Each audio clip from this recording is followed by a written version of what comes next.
Good morning everyone. Government Degree and PG College Bhadrachalam department of history తరపున మనం ఈ YouTube channel చూస్తున్నాం.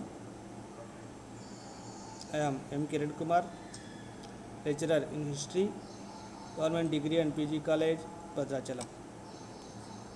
ఈరోజు మనం బిఏ సెకండ్ ఇయర్కి సంబంధించినటువంటి దాంట్లో సెకండ్ ఇయర్లో థర్డ్ సెమ్కి సంబంధించిన అంశం లార్డ్ డల్హౌసీ అనేటువంటి, అంటే గవర్నర్ జనరల్గా లార్డ్ డల్హౌసీ చేసినటువంటి పనుల గురించి మనం ఈరోజు చూద్దాం. అటు డల్హౌసీ మనం బ్రిటిష్ సామ్రాజ్య నిర్మాతలలో ప్రముఖుడిగా లార్డ్ డల్హౌసీని పేర్కొంటాము. ఈయన కడు సమర్థుడిగా, శ్రమజీవిగా, రాజనీతిజ్ఞుడిగా పేరు పొందాడు. బ్రిటిష్ సామ్రాజ్యం నిర్మించడంలో రాబర్ట్ క్లైవ్ యుద్ధాల ద్వారా ఎలా స్థాపకుడిగా పేరు పొందాడో, అలానే మనం వెలస్లీ సైన్య సహకార పద్ధతి ద్వారా ఎలా రాజ్యాన్ని విస్తరణ చేశాడో చూసాము మనం. ఇప్పుడు ఒక గవర్నర్ జనరల్గా వచ్చినటువంటి డల్హౌసీ ఏ విధంగా తన రాజనీతిజ్ఞతతో సామ్రాజ్యాన్ని, అంటే బ్రిటిష్ సామ్రాజ్యాన్ని ఏ విధంగా విస్తరణ చేశారనేటువంటి అంశాన్ని మనం ఇప్పుడు చూద్దాం. వారిని హేస్టింగ్స్ ప్రారంభించినటువంటి కంపెనీ రాజ్య విస్తరణ అనేది పరిపూర్ణం చేసిన వాడు లార్డ్ డల్హౌసీ. ఎందుకంటే లార్డ్ డల్హౌసీ కాలంలో రాజ్య విస్తరణ అనేది సుసంపన్నమైంది. ఇతని పరిపాలనా కాలం కంపెనీ రాజ్యంలో మహోజ్వల దశను అందుకుని కంపెనీ చరిత్రలో నిరుపమానమైనటువంటి వెలుగొందింది అని చెప్పాల్సి ఉంటుంది. కంపెనీ డల్హౌసీ చేసినటువంటి కృషి వల్ల ఎంతగానో తన రాజ్య విస్తరణ చేసుకున్నట్టుగా చెప్పుకోవాల్సి ఉంటుంది. దేశానికి వచ్చినటువంటి గవర్నర్ జనరల్లో వాస్తవానికి చిన్నవాడైనను, అంటే 35 సంవత్సరాల వయసు ఉన్నప్పటికీ విశ్రమించక తన మాతృదేశ ఔన్నత్యానికే కాక భారతదేశ శ్రేయస్సుకు కూడా కృషి చేసిన వ్యక్తిగా మనం డల్హౌసీని పేర్కొంటాం. డల్హౌసీ యొక్క ఆశయాలు చూస్తే, లార్డ్ డల్హౌసీ ముఖ్య ఆశయాలు ఏంటంటే, కంపెనీ రాజ్య విస్తరణ చేయాలి, కంపెనీ యొక్క రాజ్య విస్తరణ చేయాలి, అలానే దుష్పరిపాలన అంతం చేయాలి. అంటే కంపెనీ యొక్క రాజ్య విస్తరణ చేస్తూ భారతదేశంలో నుండి దుష్పరిపాలన అంతం చేయాలనేది ఈ యొక్క నిర్ణయంగా చేస్తుంది. భారతదేశంలో రాజ్య విస్తరణ, ఆంగ్ల సామ్రాజ్య విస్తరణ యొక్క ప్రథమ లక్ష్యం. తర్వాతది ఇతన కాలంలో భారతదేశంలో ఉన్నటువంటి దుష్పరిపాలన అంతం చేయాలని కోరిక. ఇతని కాలంలో మనం ప్రత్యేకంగా చూస్తే భారతదేశంలో బ్రిటిష్ అధికారాన్ని విస్తరణ చేయాలనేది ప్రథమ లక్ష్యంగా చూడాల్సి ఉంటుంది. బ్రిటిష్ ఇండియాలో ప్రజల సంక్షేమం కూడా ఈయన యొక్క ప్రధాన లక్ష్యంగా చెప్పాల్సి ఉంటుంది. ఈయన బ్రిటిష్ సామ్రాజ్యంలో ప్రజల యొక్క రక్షణ, సంక్షేమము ఇతని బాధ్యతగా భావించాడు. చక్కని పరిపాలనా వ్యవస్థను ప్రసాదించుటకు ఎంతగానో కృషి చేశాడు. ఆ ఆశయ సిద్ధి కోసం ఈయన అనేక ఆక్రమణలు చేయటమే కాకుండా అనేక ప్రజాహిత సంస్కరణలు కూడా చేశాడు.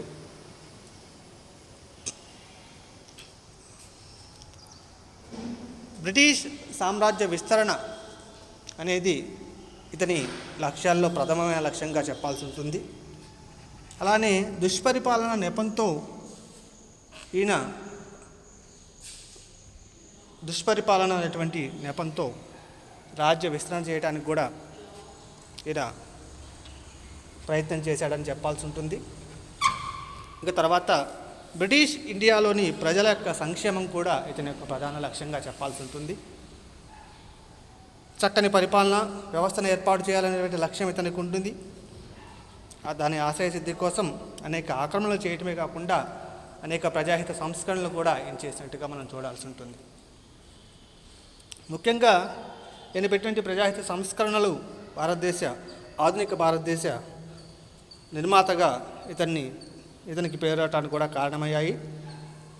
ఇతని యొక్క ఆక్రమణలు చూసినట్లయితే ప్రముఖ సామ్రాజ్యవాదిగా పేరు పొందినటువంటి డెల్హౌసీ కంపెనీ రాజ్య విస్తరణ చేయడం కోసం నీతి నియమాలేటువంటివి పాటించకుండా, ఎవరిని లెక్క చేయకుండా తన మార్గాన్ని అన్వేషిస్తూ పయనించాడు. ఇతను చేసిన దాంట్లో యుద్ధములు,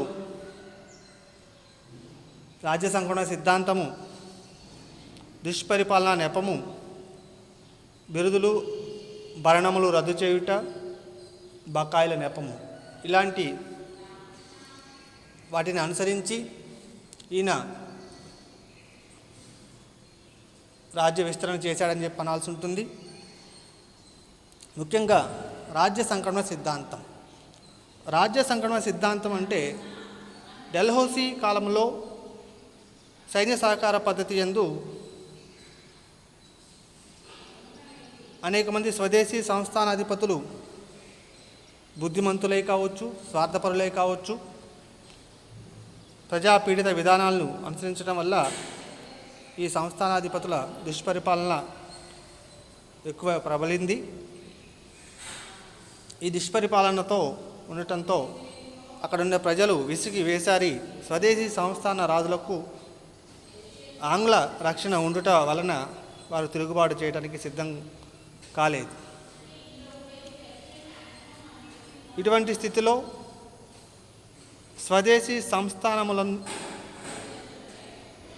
సంస్థానములను బ్రిటిష్ సామ్రాజ్యంలో కలుపుట శ్రేయస్కరమని కంపెనీ భావించి రాజ్య సంక్రమణ సిద్ధాంతం ద్వారా ఆక్రమించవలసిందిగా డెల్హౌసీ ఆజ్ఞాపించాడు. అంటే రాజ్య సంక్రమణ సిద్ధాంతం అంటే ఈయన వాస్తవానికి పరిశీలన చేస్తే ప్రముఖ సామ్రాజ్యవాదిగా డెల్హౌసీ రాజ్య విస్తరణలో భాగంగా యుద్ధాల పేరుతో, రాజ్య సంక్రమణ సిద్ధాంతం పేరుతో, దుష్పరిపాలన నెపం పేరుతో, బిరుదుల రద్దు, భరణాల రద్దు పేరుతో, బకాయిలను నెపంతో రాజ్య విస్తరణ చేయటం మనం చూస్తాము. అందులో భాగంగా రాజ్య సంక్రమణ సిద్ధాంతం చూస్తే డెల్హౌసీ కాలంలో సైన్య సహకార పద్ధతి యందు చేరినటువంటి స్వదేశీ సంస్థానాధిపతులు, స్వదేశీ రాజులు బుద్ధి మాంద్యులై, స్వార్థపరులై, ప్రజాపీడిత విధానాలు అనుసరించడం వల్ల ఆ సంస్థానాల ప్రజల్లో దుష్పరిపాలన ప్రబలింది. ఇటువంటి పరిస్థితుల్లో ఈ దుష్పరిపాలన వలన ఆ సంస్థాన ప్రజలు విసిగి వేసారి స్వదేశీ రాజులకు ఆంగ్ల రక్షణ ఉండటం వల్ల ఆ తిరుగుబాటు చేయటకు సంసిద్ధం కాలేకపోయారు. ఇటువంటి పరిస్థితుల్లో స్వదేశీ సంస్థానములను బ్రిటిష్ సామ్రాజ్యంలో కలపాలని, ఆ కలిపిటమే శ్రేయస్కరమని భావించి రాజ్య సంక్రమణ సిద్ధాంతము అను సిద్ధాంతాన్ని అనుసరించవలసిందిగా డెల్హౌసీ ఆజ్ఞాపించాడు. రాజ్య సంక్రమణ సిద్ధాంతం అనగా ఆంగ్ల సార్వభౌమాధికారాన్ని అంగీకరించిన స్వదేశీ రాజులు సంతానహీనులైన వారు బ్రిటిష్ అనుమతి లేకుండా ఎవరిని దత్తత తీసుకొనరాదు. అట్టి అనుమతి లేకుండా ఏ స్వదేశీ రాజైనా దత్తత తీసుకొనినా ఆ దత్త కుమారుడికి స్వదేశీ రాజు యొక్క వ్యక్తిగత ఆస్తి సంక్రమిస్తుందే కానీ ఆ స్వదేశీ సంస్థానము సంక్రమించదు. పైగా ఆ స్వదేశీ సంస్థానము కంపెనీకి సంక్రమిస్తుంది.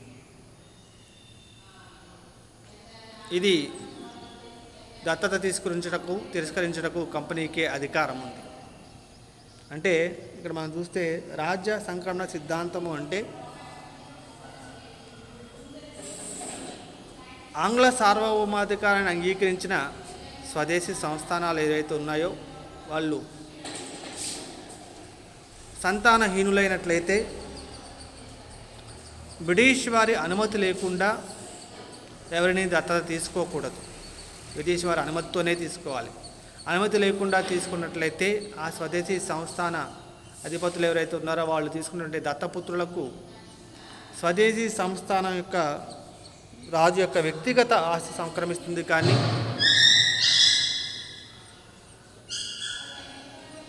స్వదేశీ సంస్థానము సంక్రమించదు. పైగా ఆ స్వదేశీ సంస్థానము బ్రిటిష్ కంపెనీకి సంక్రమిస్తుంది. అంటే ఇక్కడ దత్తత అంగీకరించడానికి కానీ అంగీకరించకపోవడానికి కానీ పూర్తి అధికారం బ్రిటిష్ కంపెనీకే ఉంటుంది. కంపెనీ అనుమతి లేకుండా ఎటువంటి దత్తత తీసుకొనరాదు అనేది ఇందులో మనం ప్రత్యేకంగా చూడవలసిన అంశం. ఇక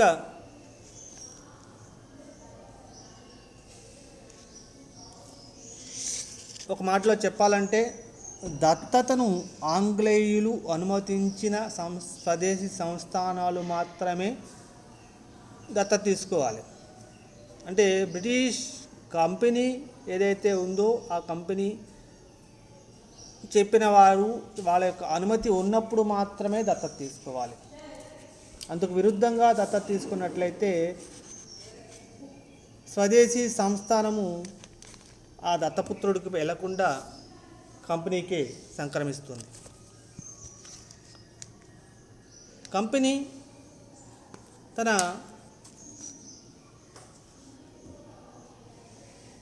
అంటే స్వదేశీ సంస్థానము కంపెనీకి సంక్రమిస్తుంది, కానీ అన్ని సందర్భాల్లో కంపెనీ దత్తతను అంగీకరించకపోక పెక్కుమంది స్వదేశీ రాజులకు ఈ సమయంలో సంతానము లేకపోవడంతో ఈ ప్రాబ్లం వచ్చింది బాగా. ఈ రాజ్య సంకలన సిద్ధాంతం సూత్రము సృష్టించింది వాస్తవానికి డల్హౌసీ కాదు. ఈ సిద్ధాంతానికంటే ఇది అంతకు ముందు నుంచి ఉంది. రాజ్య సంకలన సిద్ధాంతం అనేది సైన్య సహకార పద్ధతి యందు చేరినటువంటి అంటే ఇక్కడ ఎలా ఉందంటే డల్హౌసీ దీన్ని స్పెషల్గా ప్రవేశపెట్టింది కాదు. ఈ సిద్ధాంతం మొఘల్ యుగంలో కూడా ఉంది. 1834 కంపెనీ నిర్దేశకుల సంఘం ఈ సూత్రాన్ని బట్టి అప్పుడప్పుడు దత్తత స్వీకరించటకు లేదా స్వీకరించు డల్హౌసీ కాలంలో వాటికే మాండవి, కొలాబా, సూరత్ వంటి ప్రాంతాలను ఆక్రమించటం మనం చూస్తాం.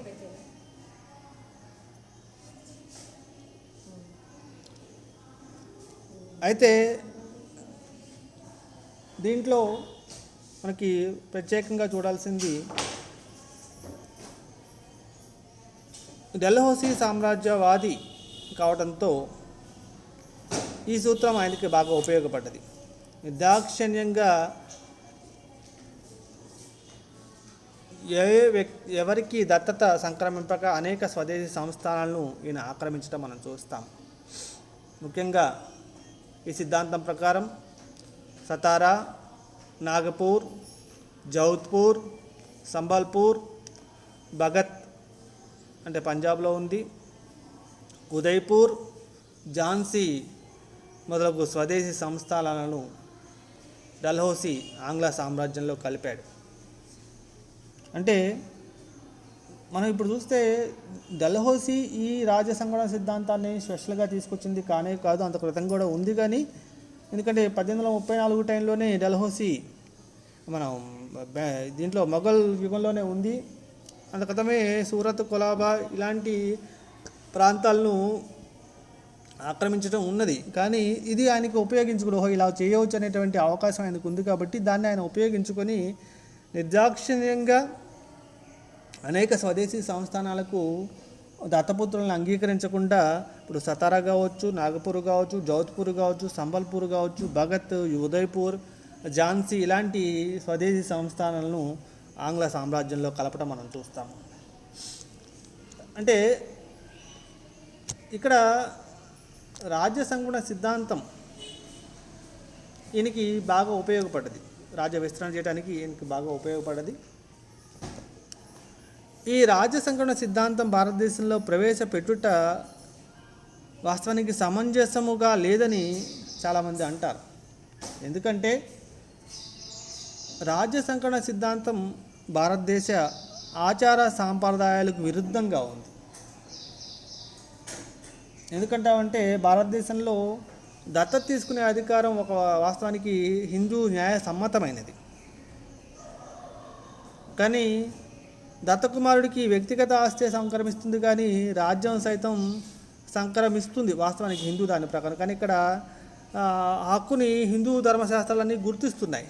కానీ ఈయన దత్తతకు అనుమతించకుండా ఆంగ్లేయులు అనుమతించకపోవడం అనేది వాస్తవానికి అన్యాయము, అధర్మము, ఇంకా వాస్తవానికి హిందూ ధర్మ ప్రకారం హిందూ ధర్మశాస్త్రాల పట్ల అది పూర్తి విరుద్ధం.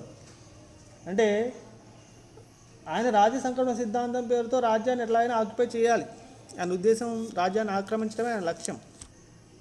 ఆ రాజ్యాన్ని ఆక్రమించుకోవడం కోసం ఏ అవకాశం ఉంటే ఆ అవకాశం ఉపయోగించుకున్నాడు. అంటే ఆయనకు అవకాశం ఏంటంటే అంత కథ ఉంది, ఇది అంటే ఆక్రమణ చేసుకునేటువంటి మొఘల్ దాంట్లో కూడా ఉంది. అది ఆయన ఉపయోగించుకొని ఉన్నటువంటి సతారా కావచ్చు, నాగ్పూర్ కావచ్చు, జోధ్పూర్ కావచ్చు, సంబల్పూర్ కావచ్చు, ఇలాంటి వాటి ఆక్రమణ చూస్తాం. అంటే వాస్తవానికి ఇది కొత్త విధానం కాకపోయినప్పటికీ దాన్ని పూర్తి అమలు చేసి ప్రాంతాలను ఆక్రమించడం డల్హౌసీ చేసినట్టు పనిగా చెప్పాల్సి ఉంటుంది. ఇంకా చూస్తే రాజ్య సంకలన సిద్ధాంతం భారతదేశంలో వాస్తవానికి అమలు చేయడం చాలా తప్పు. ఎందుకంటే హిందూ ధర్మశాస్త్రాల ప్రకారం దత్తత తీసుకునే అధికారం సాధారణంగా అందరికీ ఉంటుంది. కానీ ఆ దత్తత తీసుకునే అధికారం ఉన్నప్పటికీ ఈయన విధానం వల్ల ఈ దత్తత తీసుకునే అధికారం లేకుండా పోయింది. అండ్ వాస్తవానికి ఏంటంటే ఎప్పటి నుంచో దత్తత తీసుకుంటున్నారు భారతీయులు, స్వదేశీ సంస్థానాధిపతులు దత్తత తీసుకునే అధికారాన్ని ఉపయోగించుకుంటున్నారు. కానీ అది కుదరదు అనేసరికి అది వాస్తవానికి తప్పుగా అయింది. అంటే అది అన్యాయం. వాస్తవానికి భారతదేశంలో అది అధర్మం, హిందూ ధర్మశాస్త్రాల పట్ల విరుద్ధంగా చెప్పాల్సి ఉంటుంది. తర్వాత ఆంగ్లేయులు దత్తతని అంగీకరించకపోవటం ఎలాంటి ఉందంటే అన్యాయాలు నిర్ణయించుటకు ఎటువంటి న్యాయస్థానం కూడా లేదు. అది న్యాయమా అన్యాయమా అని చెప్పడానికి ఎక్కడ న్యాయస్థానాలు ఏమీ లేవు. కేవలం సామ్రాజ్య కాంక్ష మాత్రమే డల్హౌసీలో కనపడుతుంది. సతారా కావచ్చు, నాగపూర్ కావచ్చు, ఇలాంటివి చూస్తే ఆక్రమించాలని లీ వార్నర్ ఇలానే అభిప్రాయపడతాడు. నాగ్పూర్, బొంబాయి, మద్రాస్, బొంబాయి, సతారా మధ్యస్థంగా అతి కీలకంగా స్థానంలో ఉన్నాయి. అంతో దీని ప్రాంతాన్ని ఆక్రమించుకోవడానికి కూడా అదే ప్రయత్నం చేస్తాడు. స్వదేశీ సంస్థానాలను ఆక్రమించడంలో డల్హౌసీ తన అధికార పరిధులను, నీతి నియమాలను కూడా పూర్తిగా అతిక్రమించాడు. ఎందుకంటే డల్హౌసీ కరోలీ ఆక్రమణను కంపెనీ కూడా తోసిపుచ్చింది. వాస్తవానికి అది నీతి నియమాల కంటే భారతదేశంలో హిందూ ధర్మశాస్త్రం ప్రకారం, హిందూ వాళ్ళ నియమ నిబంధనల ప్రకారం దత్తత తీసుకునేది ఒక సామాన్యమైన విషయం. అలాంటి సామాన్యమైన విషయాన్ని ఈయన దాంట్లో జోక్యం చేసుకుని రాజ్య సంకలన సిద్ధాంతం పేరుతో మేము వాస్తవానికి ఈయనెవరు, రాజ్యం కంపెనీకి ఎలా సంక్రమిస్తుంది, వాళ్ళకి పుత్రులు లేకపోయినట్లయితే వాళ్ళ ప్రాబ్లం వాళ్ళు చూసుకుంటే వాళ్ళు దత్తత తీసుకునే స్వేచ్ఛ వాళ్ళకు ఉంది. కానీ దత్తత తీసుకునే అధికారం మీకు లేదు, వెంటనే మాకు సంక్రమిస్తుంది అనేది వాస్తవానికి అదెంత దుర్మార్గమైన పని అంటే అలా. అందుకనే కంపెనీ కూడా కొన్ని విషయాల్లో కరోలీ ఆక్రమణ విషయంలో తోసిపుచ్చింది. అందుకనే ఉదయపూర్, భగత్పూర్లను తిరిగి పూర్వ సంస్థానాలకి కానింగ్ ప్రభు అప్పగించడం కూడా మనం చూస్తాం. అంటే మూర్ఖంగా, అన్యాయంగా, అవినీతితో, అంటే అవినీతి అంటే నీతి నియమాలకు విరుద్ధంగా రాజ్యాలను ఆక్రమించడం మనం చూస్తాం. అంటే డల్హౌసీ బలం ఉన్నవాడిదే రాజ్యం అనే సూత్రాన్ని అనుసరించాడు. అంతే తప్పితే అంటే నాకు బలం ఎక్కువ ఉంది, బ్రిటిష్ వాడికి బలం ఎక్కువ ఉంది, నేను ఆక్రమణ చేసుకుంటే అదే సూత్రం అయింది. న్యాయమే బలం, కానీ ఆయనకి ఎటువంటి కొత్త సూత్రాలు లేవు. ఆయన సూత్రం ఏంటంటే నాకు బలం ఉంది, ఆ బలమే నాకు న్యాయం. బలం ఉన్నవాడిదే న్యాయం అనేటువంటి పరిస్థితి. అంటే అక్కడ తప్పు ఏంటి, ఒప్పు ఏంటి, నీతి ఏంటి, నియమం ఏంటి, భారతదేశంలో పరిస్థితి ఏంటి, భారతీయుల యొక్క నీతి నిబంధనలు ఏంటి, వాళ్ళు అనుసరించిన విధానాలు ఏంటి, ఇవేమీ ఆయనకు సంబంధం లేదు. ఆయనకు తెలిసింది ఏంటంటే బలం ఉన్నదే రాజ్యం. కాబట్టి అలాంటి సూత్రం వాస్తవానికి చాలా తప్పు అని చెప్పాల్సి ఉంటుంది. తర్వాత ఈ సిద్ధాంతం హిందూ స్వదేశీ రాజుల్లో భయాందోళనలు కలిగించి 1857 సిపాయిల తిరుగుబాటుకు కూడా కారణమైంది.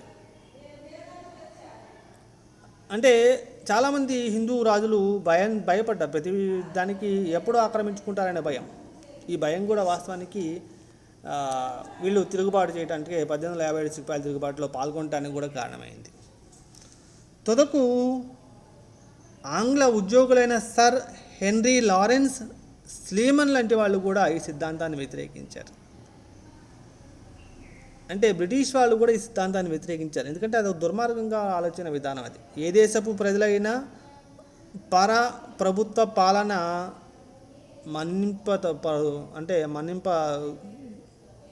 మన్నించరు కదా అని చెప్పి అంటాం.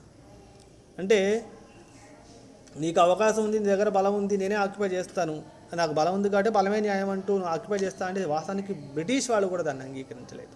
ఎందుకంటే బ్రిటిష్ ఆంగ్ల ఉద్యోగులంటే సర్ హెన్రీ లారెన్స్ లాంటి వాడు, స్లీమన్ లాంటి వాళ్ళు కూడా ఈ సిద్ధాంతాన్ని వ్యతిరేకించారు. అంటే మనం చూస్తే డల్హౌసీ చేసినటువంటి విధానం ఎలా ఉందంటే, రాజ్యసంకలన సిద్ధాంతం అనేది ఎలా ఉందంటే, వాస్తవానికి నా రాజ్యాన్ని విస్తరణ చేయగలిగాడు, తన లక్ష్యాన్ని అయితే సాధించగలిగాడు. సమర్థుడు, దక్షాపరుడు, రాజనీతిజ్ఞుడు, ఓకే. కానీ నేను చేసిన పనులు ఏంటంటే విస్తరణ అనేది మహోజ్వల ఘట్టానికి చేరుకుంది, ఓకే, నో ప్రాబ్లం. బట్ 35 సంవత్సరాల వయసులో, చిన్న వయసులోనే గవర్నర్ అవుతాడు ఈయన. నేను ఉద్దేశం ఏంటంటే ఏదో ఒక పేరుతో భారతదేశంలో ఉన్నటువంటి భూమిని తన ఇంగ్లీష్ సామ్రాజ్యంలోకి లాక్కోవాలి. అది కంపెనీ రాజ్య విస్తరణ ప్రథమ ఆశయం అయితే దుష్పరిపాలన ఉన్నదని పేరుతో ఆక్యుపై చేయడం మనం చూస్తాం. తర్వాత ఆయన ఆశయ సిద్ధి కోసం అనేక ఆక్రమణలు చేయడమే కాకుండా అనేక ప్రజాహిత కార్యక్రమాలు కూడా కొన్ని ప్రవేశపెట్టి కొంత భారతదేశ నిర్మాతగా కొంత పేరు పొందాడు. ఈయన యొక్క ఆక్రమణల విషయంలోకి వస్తే డల్హౌసీ ఎటువంటి నీతి నియమాలు లేవు, ఆయన చెప్పిందే నీతి ఆయనకి. అలాంటి నీతి నియమాలు ఫాలో అవ్వకుండా, ఎవరిని లెక్క చేయకుండా, తాను నమ్మినదే మార్గాన్ని ఫాలో అవుతూ యుద్ధాల పేరుతోనూ, రాజ్య సంక్రమణ సిద్ధాంతం పేరుతోనూ, దుష్పరిపాలన నెపంతోనూ, ఆభరణాలు రద్దు చేస్తూ, బకాయిల నెపంతో రాజ్యాలను ఆక్యుపై చేసుకుంటూ సామ్రాజ్య విస్తరణ అయితే చేయగలిగాడు. రాజ్య సంక్రమణ సిద్ధాంతం చూస్తే, రాజ్య సంక్రమణ సిద్ధాంతం వాస్తవానికి ఈయన టైంలో డల్హౌసీ ప్రవేశపెట్టింది ఏం కాదు. ఎలా ఉందంటే, స్వదేశీ సంస్థానాలు సైన్య సహకార పద్ధతికి అంగీకరించి బుద్ధిమాంద్యులై, స్వార్థపరులై ప్రజా పీడిత విధానాలను అనుసరిస్తుంటే, అలా విసిగిపోయినటువంటి ప్రజలు తిరుగుబాటు చేయాలన్నా కానీ బ్రిటిష్ ఆంగ్ల రక్షణ ఉండటంతో కొంచెం భయపడ్డారు. అలాంటి స్థితిలో రాజ్య సంకలన సిద్ధాంతం ద్వారా ఆ ప్రాంతాలను ఆక్రమించాలని డల్హౌసీ ఆజ్ఞాపించాడు. అంటే ఇక్కడ రాజ్య సంకలన సిద్ధాంతం అంటే స్వదేశీ సంస్థానాధిపతులు ఎవరైతే ఉన్నారో వాళ్ళు బ్రిటిష్ సార్వభౌమాధికారాన్ని అంగీకరించినప్పటికీ వాళ్ళు బ్రిటిష్ వాళ్ళ అనుమతి లేకుండా దత్తత తీసుకోకూడదు. ఒకవేళ దత్తత తీసుకున్నట్టంటే వాళ్ళకి వచ్చేది అంటే స్వదేశీ సంస్థానానికి సంబంధించిన వ్యక్తిగత ఆస్తి వస్తుంది, కానీ సంస్థానం రాదు. అంటే బ్రిటిష్ వాళ్ళు అంగీకరిస్తే మాత్రమే వాళ్ళకి ఆ స్వదేశీ సంస్థానం వస్తుంది, లేకపోతే రాదు. అంటే ఒక మాటలో చెప్పాలంటే ఏంటంటే, దత్తతను ఆంగ్లేయులు అనుమతించిన స్వదేశీ సంస్థానాలకు మాత్రమే ఆ భూమి, ఆ ఆస్తి, అంటే ఆస్తితో పాటుగా సంస్థానం సంక్రమిస్తుంది. లేకపోతే కేవలం ఆయనకి వ్యక్తిగత ఆస్తి మాత్రమే వస్తుంది, కానీ స్వదేశీ సంస్థానం రాదు. అంటే దీన్ని బట్టి చూస్తే అంటే దత్తత అనేది వాస్తవానికి స్వదేశీ సంస్థానాధిపతులు దత్తత తీసుకునే విషయంలో ఈయన కంపెనీ జోక్యం చేసుకోవడం అనేది వాస్తవానికి అది ఒక సూచన, అదొక వింత. ఈయన ఎవరు వాస్తవానికి జోక్యం చేసుకోవడానికి? ఇది వాస్తవానికి రాజ్యసంఘటన సిద్ధాంతం అనేది డెల్హౌసీ పెట్టినది ఏం కాదు, అంత క్రితం మొఘల్ పీరియడ్లోనే ఉంది. ఎందుకంటే 1834 టైంకే నిర్దేశక సంఘం చూసిన దాని ప్రకారం దత్తతను అంగీకరించుతూ డల్హౌసీ కాలం కంటే ముందే మాండవి, కొలాబా, సూరత్ వంటి ప్రాంతాలు ఆక్రమించడం మనం చూస్తాం. అంటే ఈయన సామ్రాజ్యవాది కాబట్టి సామ్రాజ్యవాదం కోసం తన నిర్లక్ష్యంతోనే నిర్దాక్షిణ్యంగా స్వదేశీ సంస్థానాలను ఆక్రమించుకోవడం మనం చూస్తాం.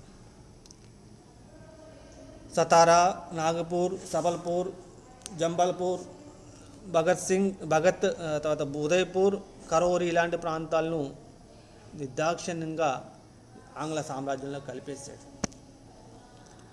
దీని మీద విమర్శ కూడా ఉంది. ఎందుకంటే ఇది భారతదేశంలో వాస్తవానికి ప్రవేశపెట్టడానికి తప్పు అని చెప్పంటాం. ఎందుకంటే భారతదేశంలో ఆచార సాంప్రదాయాలు ఎలా ఉన్నాయి, ఆ ఆచార సాంప్రదాయాల ప్రకారం దత్తత తీసుకునేది కామన్గా ఉన్న సిస్టమ్. దానికి విరుద్ధంగా నేను హిందూ న్యాయ సిద్ధాంతానికి విరుద్ధంగా నేను వచ్చి ఏదో కొత్తగా నేను రాజ్యసంఘటన సిద్ధాంతం పెడతామంటే అది వాస్తవానికి హిందూ ధర్మ సిద్ధాంతానికి విరుద్ధము. వాస్తవానికి భారతదేశంలో అది అన్యాయము, అధర్మము లాంటి ఇలాంటి వాటిని ఆంగ్లేయులు కూడా వాస్తవానికి కొన్ని సందర్భాల్లో దీన్ని వ్యతిరేకించాడు. డల్హౌసీ, సతారా, నాగపూర్ లాంటివి చూస్తే లీ వార్నర్ పండితులు కూడా, ఎందుకంటే ఇవేంటంటే మంచి కీలకమైన ప్లేస్లో ఉన్నాయి. బొంబాయి, నాగపూర్, బొంబాయి, మద్రాస్, బొంబాయి, సతారా ఇందులో కీలక ప్రాంతంలో ఉండటంలో దాన్ని ఆక్రమించుకునే ప్రయత్నం చేస్తాడు. ఈ స్వదేశీ సంస్థానాలను ఆక్రమించడంలో ఆయనకి ఎటువంటి నియమాలు, ఎటువంటి పరిధులు, ఎటువంటి నీతి నియమాలు ఏమి లేవు. దాంతో తర్వాత వచ్చినటువంటి కానింగ్ ప్రభువు కూడా ఆలోచించి ఆ భగత్పూరు, తర్వాత ఉదయ్పూర్ అలాంటి వాటిని మళ్ళీ తిరిగి ఆ స్వదేశీ సంస్థానాలకు ఇవ్వటం మనం చూస్తాం. అంటే ఈయన ఉద్దేశం ఏంటంటే తనకు బలం ఉంది, బలం ఉన్నవాడిదే రాజ్యం, బలం ఉన్నవాడిదే న్యాయం, ఇంకా వేరే వాడిని పట్టించుకునే సందర్భం లేదని. అంటే ఆయన న్యాయమే ఆయనకు బలం, ఇంకా వేరే ఏమీ లేదు. ఇలాంటి సిద్ధాంతం వాస్తవానికి చాలా దుర్మార్గమైన సిద్ధాంతం. ఆ సిద్ధాంతం వల్లనే చాలామంది స్వదేశీ సంస్థానాధిపతులు భయపడి 1857 సిపాయిల తిరుగుబాటులో పాల్గొనడం కూడా మనం చూస్తాం. అందుకనే చాలామంది చివరికి ఇంగ్లీష్ అధికారులు కూడా, హెన్రీ లారెన్స్ స్లీమన్ లాంటి వాళ్ళు కూడా ఈ సిద్ధాంతాన్ని వ్యతిరేకించడం మనం చూస్తాం. ఈ విధంగా మనం ఈరోజు డెల్హౌసీ అంటే భారతదేశంలో సామ్రాజ్య విస్తరణ చేయడంలో మనకు రాబర్ట్ క్లైవ్ రాజ్య స్థాపన చేశాడని మనం అనుకుంటే, వెలెస్లీ సైన్య సహకార పద్ధతిని ప్రవేశపెట్టి చాలా ప్రాంతాన్ని ఆయన ఆక్యుపై చేసిన విషయం చూసాము. అలానే తర్వాత ఈయన ఇంకొక అడుగు ముందుకేసి రాజ్య సంకర్మ సిద్ధాంతం పేరుతో భారతదేశంలోని రాజుల యొక్క ఆంతరంగిక విషయాలు, వాస్తవానికి అది పిల్లలు లేకపోవడం అనేది, సంతానం లేకపోవడం అనేది దాంట్లో వేలుపెట్టి, మీకు సంతానం లేకపోయినట్లయితే మా అనుమతిని తీసుకుంటే మాత్రమే దత్తత తీసుకునే అధికారం ఉంటుంది, లేదంటే ఆ రాజ్యం ఆంగ్ల సామ్రాజ్యంలో కలిసిపోతుంది, సంక్రమిస్తుందని చెప్పి ఒక దుర్మార్గమైనటువంటి విధానం ద్వారా రాజ్య విస్తరణ అయితే చేయగలిగాడు. అయితే ఈయన ఈ విషయం వాస్తవానికి రాజ్య విస్తరణ విషయంలో ఇతనికైతే మహోజ్వల ఘట్టంగా చెప్తారు, కానీ కంపెనీ చరిత్రలో వాస్తవానికి భారతీయుల అందరినీ, అంటే భారతీయ స్వదేశీ సంస్థలను అయితే బాధపెట్టిన వ్యక్తిగా మనం డల్హౌసీని పేర్కొనడం చూస్తాం. ఈ విధంగా మనం ఈరోజు డల్హౌసీ సంబంధించినటువంటి రాజ్య సంకర్మణ సిద్ధాంతం అనే విషయాన్ని పరిశీలించాము. ఈ క్లాస్ సంబంధించి మీకు ఇంకేమైనా ఇన్ఫర్మేషన్ కావాలన్నట్లయితే మీరు సపరేట్గా మెసేజ్ పెట్టినట్లయితే మేము ఆ మెసేజ్ని ఆధారంగా మీకు ఇంకా ఎక్కువ ఇన్ఫర్మేషన్ ఇవ్వడానికి సిద్ధంగా ఉన్నాము. అలానే ఏమైనా సజెషన్స్ ఇచ్చినా కానీ మేము తప్పనిసరిగా ఫాలో అవుతాం. ఈ క్లాస్ మీకు అందరికీ అర్థమైనట్లయితే ఈ క్లాస్ సంబంధించిన లింక్ని మీ ఫ్రెండ్స్కి కూడా ఫార్వర్డ్ చేయండి. అందరికీ thank you one and all.